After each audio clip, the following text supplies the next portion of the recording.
Woods here are the days of the lumberjacks. In the lumber camps at night, these men would tell stories. These men harvested thousands and thousands of acres of trees.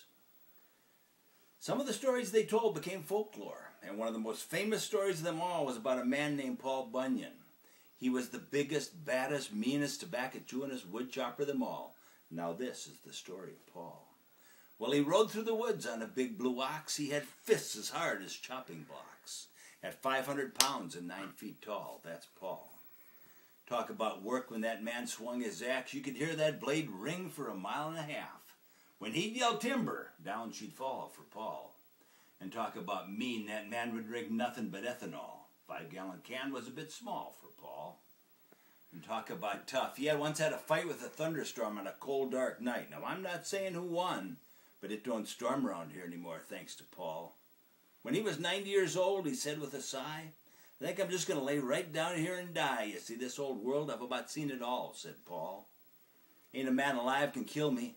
Ain't a woman left to thrill me. And I think heaven just might be a ball."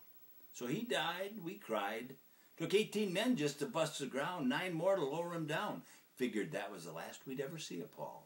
And then one night the trees started shaking, the dogs started barking, the earth started quaking. And out of the ground with a hi, y'all, came Paul. He said, "Up in heaven, they've got harps on their knees, they've got clouds and they've got wings, but they've got no trees. Ain't much of a place for a man like me," said Paul. And so he jumped on his ox, and with a big farewell, he said, "I'm going to see if they've got trees in hell." And off he rode. And that was the last we'd ever see of Paul. So the next time you hear a timber yell, that sounds like it's coming from the pits of hell, with a booming laugh and a ghostly wail, like somebody's chopping on the devil's tail, with a shout and a call and a crash and a fall. That ain't no ordinary man at all. That's just Paul.